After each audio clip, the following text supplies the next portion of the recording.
spend time with each psalm. But right now we're in Psalm 86, the third album of the book of Psalms. And for this one, what we're going to do is, sometimes if it's short, we just read through the whole thing. What we'll do is we'll read a verse, a couple of verses, we'll linger, we'll think together, and then move on and work our way through the Psalms. And the first thing about this psalm is, of course, the superscription. And it says simply, a prayer of David. That's what yours says too, a prayer of David? Okay, simple, right? I know there's some things where they give you more instructions. They tell you maybe about the instrument that you got to use. And it's important because each instrument has its own tone and mood, don't they? Right? There's something about the blues guitar. And it brings out something, go deep, deep, deep, deep to, I don't know, human sadness and tragedy and trauma, and yet it's able to make something beautiful out of it. Right? And sometimes like acoustic guitar, it's a folk song, it's about storytelling. So every instrument has their own mood. It leans us into a certain type of storytelling. But this one just says a prayer of David. And it is a very, very personal song. Even the verse 1, hear me, Lord, and answer me, for I am poor and needy. It's a very, very personal psalm. There are songs that is meant for the collective, for the community. Songs that is general enough that everyone can kind of find their way in. Hymns, and yes, there should be many songs like that, but also there are songs that only you can write. Because of your experience, of what you are going through. And I would encourage every one of us that we practice writing songs or psalms or poems. So throughout this series together, I say, hey, write your own songs, write something. How many of you guys written something? Raise your hand. Let me just feel proud. All right. Wonderful. Okay, you did right. Okay, so well, how many did you write? 20. You were 20 in the midst of all this. Gosh, I want you to come and share some of those one of these days, yeah? Yeah, okay. Okay. Now, just quickly, like as you were writing, share a little bit about the process. What did you learn, or what was good as you wrote those things? Well, that was the second one I wrote. About the third one I wrote when I was a child. You know, I probably did in the same way. You know, put it down like this, and they can say the Lord's Prayer. And that's when I wrote about, but I didn't write about the Lord's Prayer. My song is, I first met Jesus when I was only 3. I met him one night when I was down on my knees. Thank you, Jesus. That is so beautiful. Okay. Oh wow. Okay. It's a song. You wrote a song. We share them. Maybe we should sing it. No, seriously. I'm glad. Okay. Ian, you wrote something. Oh, writes in general. Okay. You should always write in general. But have any of us written a song or psalm? And if not, I would encourage you, just to make it a little bit more easier to follow, this week, to write. Because there's something powerful when we write, that it gives a bit more clarity, a bit more shape to our relationship. That is why when we love somebody, we write. And the more we write about it, again, talking is important, verbalizing, but when we write, it gives more shape, more, not permanence, but more presence to the relationship. Yeah, one of the reasons why David is a man after God's own heart is because when he feels something, when there's something that's great or something that's not right, he puts that into words, and by giving it shape, he understands better what he is feeling, and also understands better who God is to him. This is so important. As I said, someone shared a song. I'm going to share a poem. I'll share that a little bit later. But the process, she said, when she wrote that and when she was able to kind of finally put into words, she was able to let go of some of these anger and unforgiveness. In other words, what we're going to read here, as David is working through this time of uncertainty, right, the writing itself allows him to work through that. It's not that he worked through it and now he's got something to write. His writing itself is part of the working through it. This is why I say, write it. And also, there's a song only you can write because your life experience is so unique. No one else has that experience. No one else has that understanding of God like the one that you have. So it is worth writing. It is worth sharing. And so this is a prayer of David. Hear me, Lord, and answer me, for I am poor and needy. Guard my life, for I am faithful to you. Save your servant who trusts in you. You are my God. Have mercy on me, Lord, for I call to you all day long. Here again, it's I and you. Very important. Right? Church is a community, the people of God, and we need to rely upon each other. But gosh, your relationship with God that's unique to you and your God, that is special. And that needs to be celebrated. That needs to be talked about. That needs to be shared. And as you do this, and as David's doing this, one thing that catches you is how vulnerable David is. How vulnerable David is. A good poem, a good song is a vulnerable song. It's a personal song, but you know the other side of personal, to be personal means it has to be honest. That's what vulnerability, just to have to be real and honest. You don't want to, show off in your personal song. That does nothing to anyone, especially to yourself. And here, notice how David begins the song, I am poor and needy. He just begins with where he is. You might have been taught, like I was, right? The acronyms of prayer, ACTS. You start always with adoration so recognize how great God is. And yes, there are times when we should do that, but sometimes you just go and say, all right, Lord, hear me. Right? Before I tell you who you are, you know who you are already. But let me just be real with you. I am poor and needy. And this is maybe not the best translation, right? Poor and needy. There's a joke that Dave Chappelle says when he was young, and he realized that his family was not doing as well as other neighbors. And then he goes to his dad and he goes, you got to up your game. And we're poor. And his father goes, we're not poor. Poverty is a mentality. We're not poor. We are broke. But there's truth to that. Here, poor is not so much someone's identity, but it's about a person who's at a situation when he's pressed down, oppressed, he's down, whatever that is. And broken, I think it might be the better translation here. And David's broken. And we get broken. And rather than trying to pretend we're not broken, that we're all good because we trust in God, David trusts God in so much that he says, I am poor. I am broken. And needy nowadays, where we use that language, it has moral judgment, right? When we say that person is so needy, like, oh yeah, right? Dogs are so needy. I like cats. Right?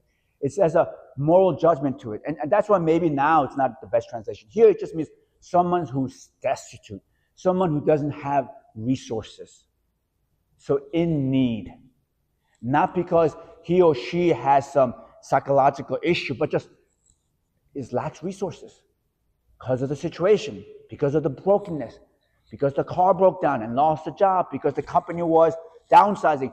Nothing to do with the person's work ability, nothing. But now that person is in need. And rather than going, no, I'm good, and buying everybody, like, no, I don't want to show how needy. Like, I am broken and I am without resources. I am in need. We all have a personal poems to write. And the way to get there is to be vulnerable. And I love that David, because actually Paul is like that too. Paul is very honest in his letters. He says, David goes, I'm broken, I'm poor, and I'm in need. So that's the first thing, to be vulnerable. God, my life, for I am faithful to you. Save your servant who trusts in you. You are my God. Have mercy on me, Lord, for I call to you all day long. Bring joy, verse 4, to your servant, Lord, for I put my trust in you. Again, this goes back to this relationship that he has with his God. His God. There is no way that all of us can have the same theology. We tend to put importance in doctrine. But when you look at Scripture, doctrine is not important. It's the relationship. And because every relationship is unique, we all have a slightly different experience of God. I mean, just think about like siblings. I know all three of my siblings, my three siblings and my three children, have a different understanding of the Father. There's a core understanding of the Father, but they all experience that differently because all of them have different relationships.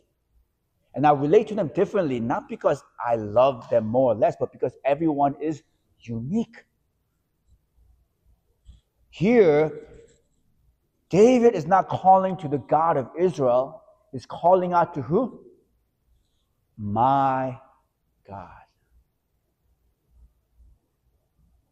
My God.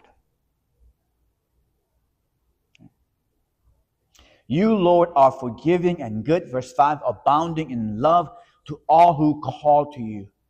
So hear my prayer, Lord. Listen to my cry for mercy. When I am in distress, I call to you because you answer me. Among the gods, there is none like you, Lord.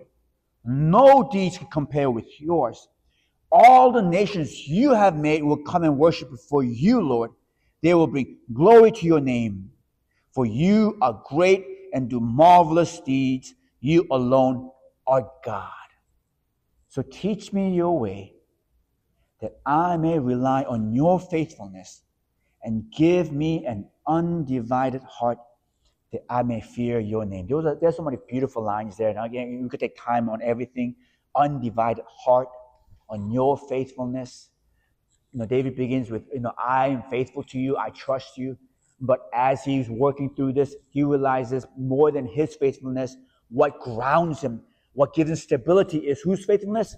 God's faithfulness to him. Because there are times when we let go of God, our fingers are too weak, we get too tired, we get too exhausted. But you know whose hand holds on to us no matter what? God's hand. Never lets us go. Thank God. And he talks about the goodness of God, the marvelous majesty of God, and those are all great, and God is. But notice how he begins with God is one who forgives. God is one who loves. When John is the disciple of Jesus, old, and he's writing his letters, and he writes the 1 John and 2 John. Note, when he wrote this, he was thinking like, this is my first letter, 1 John. He didn't title it that way. Everyone else titles it that way later on. But as he's writing to his children, dear children, he writes that because he's old and now he's writing to children in the church. And he goes, we have seen God's face, his glory and truth. In who? Jesus Christ. Now I spend so many intimate days with Jesus, and I can tell you who God is. If you ask me, John, can you describe in one word who God is? John goes, yeah, I'll tell you. God is love. One word. God is, one word, love. God is powerful. God is majestic. God is a creator. All of that. But the heart of hearts is that God is love. This is what David sings about. This is what John writes about. And that is what I'm sure your life experience also reveals, like God is love. And there might be times when it seems like God is in love. There might be times when the world looks around and there's so much anger and hatred. Yes, the world is full of anger and hatred. But friends, God is love. God created this world for love. And at the end, love wins. Yesterday, in that, very powerful experience when I got that psalm from that person. I was in a situation where she was working, and we ended up saying, I love you too. And then I know it's just for the moment, but gosh, for a little life that we have, in this little moment that we have, why can't we just love the person in front of us like he or she is the only person in the world? We can. Every moment, it's not easy, I know. We get tired, we get exhausted, we are afraid. But every moment, what would happen if every moment we just love the person that God puts us right in front of us? And we do it because we know that God is love.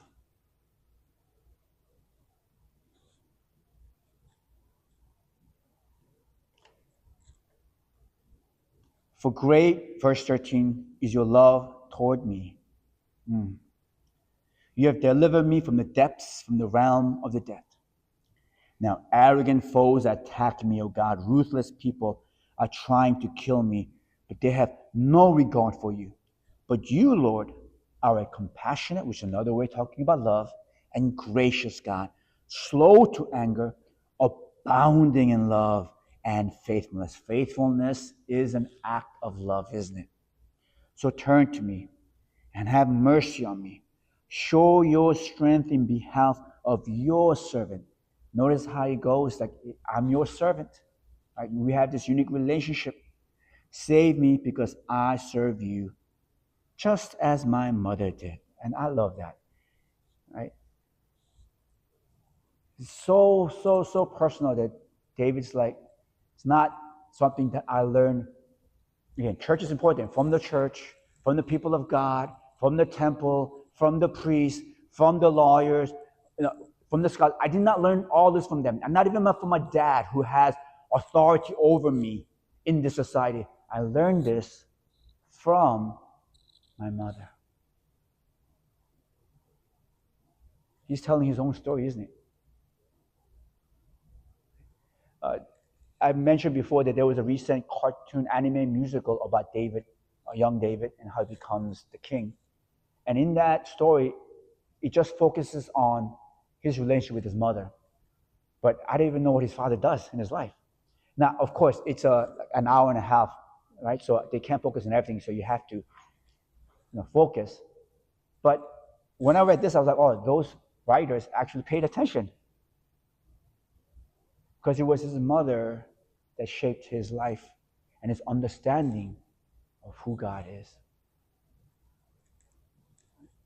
And so we practice love in our home, when we cook, when we clean, and when we get stressed, when we fight. Even in the midst of all that, we come back and say, son, I'm sorry. Maybe is that where David learned that God forgives? That love is willing to forgive?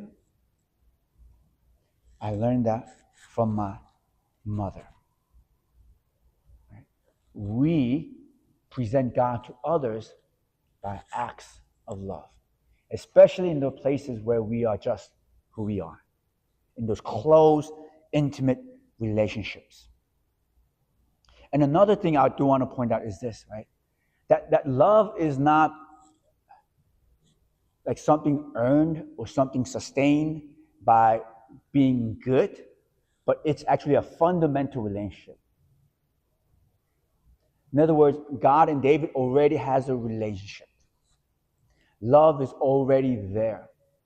Now, there are moments when David, is better at loving God, better at receiving love, sometimes worse, doubting the love. And so he does terrible things to other people, which we do too. But no matter what David does, that fundamental relationship is never, ever broken. Like even me and Ian, who is falling asleep right now, it's okay. He woke up really, really early, and I know how it went today. Not the best morning, right? Not the best morning. There were times, right, you and I, right, our relationship was strained. There are times right now I think we're in a better place. But even then we have our fights. But there was never a moment when that love was questioned. Right? There was a time when we couldn't love each other well. But as soon as Ian was born, he was always, right, my beloved first son. And that relationship is unique, right, Ian? Like Dylan can claim that. Dylan has other claims, right? My beloved last child. In Korean, we call it maknae, the youngest. But that first son relationship, that's unbreakable. Same thing, our God's relationship with you, as soon as you were born. Actually, the scripture says, even before you were born, that God had you in God's mind. That relationship is unbreakable. Again, let's say my Ian goes and, I don't know, does things and loses it, whatever. Right? I'm not going to even go there because it's not going to happen, right? And that beloved first son is unbreakable. Same thing with you. You and God have this unbreakable love relationship that is unique to you. And this is what David relies upon, your love. And so verse 17, give me a sign of your goodness, that my enemies may see it and be put to shame. For you, Lord, have helped me and comforted me. Poor and needy, but you helped me and you comforted me. Not just saying, okay, here's the money, now go and get the house, or here and go eat, but comforted. Comforted. And the word put to shame, I always thought that it was like, oh, David still has this kind of anger against enemies. He just wants them to be put to shame. But as I reread it, as I was praying for this message, I don't think that's what it means. Actually, shame is actually a good thing. He wants the enemies to feel ashamed of what they did.